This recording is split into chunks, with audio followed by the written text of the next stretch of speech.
Hello మచ్చా, ఎట్లున్నారు? ఇప్పుడు ముచ్చటేందంటే taste మచ్చా వేరే లెవెల్. అసలు ఆ క్రిస్పీగా చీజీగా ఏమన్నా వచ్చింది ఆ టేస్ట్.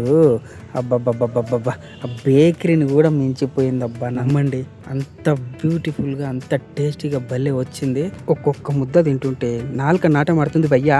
కుమ్మేసానంటే నమ్మండి, సూపర్. రండి ఎలా చేయాలో చూపిస్తా. జర గట్లనే ఒక లైక్, ఒక షేర్, ఒక కామెంట్ పడి సబ్స్క్రైబ్ చేసుకో. మన దోస్తుగాళ్ళకి కూడా ఈ వీడియో షేర్ చేయ పనికి వస్తుంది. చలో మళ్ళా దీనికి కావాల్సింది ముందుగా ఒక క్యాప్సికమ్, దాంట్లో హాఫ్ అయితే మస్తు అవుతుంది. ఈ విధంగా చిన్న పొడుగుగా చిన్న చిన్న ముక్కలుగా కట్ చేసుకోండి. తర్వాత ఒక మొక్కజొన్న కంకిలో హాఫ్ సరిపోతుంది. ఈ విధంగా అన్ని ఒలుచుకొని ఇట్లా పక్కకు పెట్టుకోండి. 2 ఆనియన్స్ తీసుకొని ఈ విధంగా సన్నగా తరిమి పెట్టుకోండి. అదే మచ్చా ప్యాజ్ దలో భయ్య ఎంత సన్నగా ఉంటుందో అట్లా ఉండాలన్నమాట. నెక్స్ట్ ఒక 2 టమాటోస్ తీసుకొని ఈ విధంగా సన్నగా కట్ చేసుకోండి.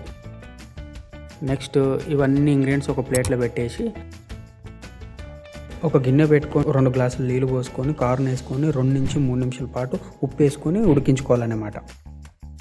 ఒక బౌల్లో మనం కట్ చేసి పెట్టుకున్న వెజిటబుల్స్ అన్నీ ఒక దాంట్లో వేసుకోవాలి. కారం సరిపడా ఉప్పు వేసుకొని తర్వాత మైనస్ వేసుకొని కావాల్సినంత కొంచెం ఎక్కువనే ఉంటే బాగుంటుంది.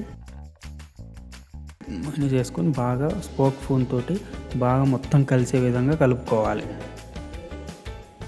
తర్వాత ఇది పక్కన పెట్టుకొని నెక్స్ట్ స్టవ్ అంటించుకొని పెనం పెట్టుకొని బ్రెడ్ ముక్కలు తీసుకొని మనం ఇందాక కలిపి పెట్టుకున్న అన్నీ ఒక బ్రెడ్కి వేసేసి బాగా స్ప్రెడ్ చేసి పైన మూసేయాలి.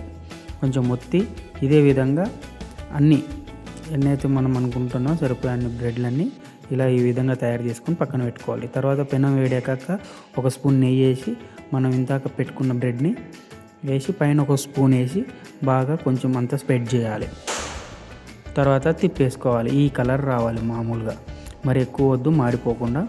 అన్నీ ఇదే విధంగా అట్లా పైన నెయ్యి వేసుకొని ఆహా, నెయ్యి వేస్తుంటే భయ్యా నోరు ఊరుతుంది. ఎప్పుడెప్పుడు తిందామని కదా, నాకు కూడా అట్లా అనిపించింది.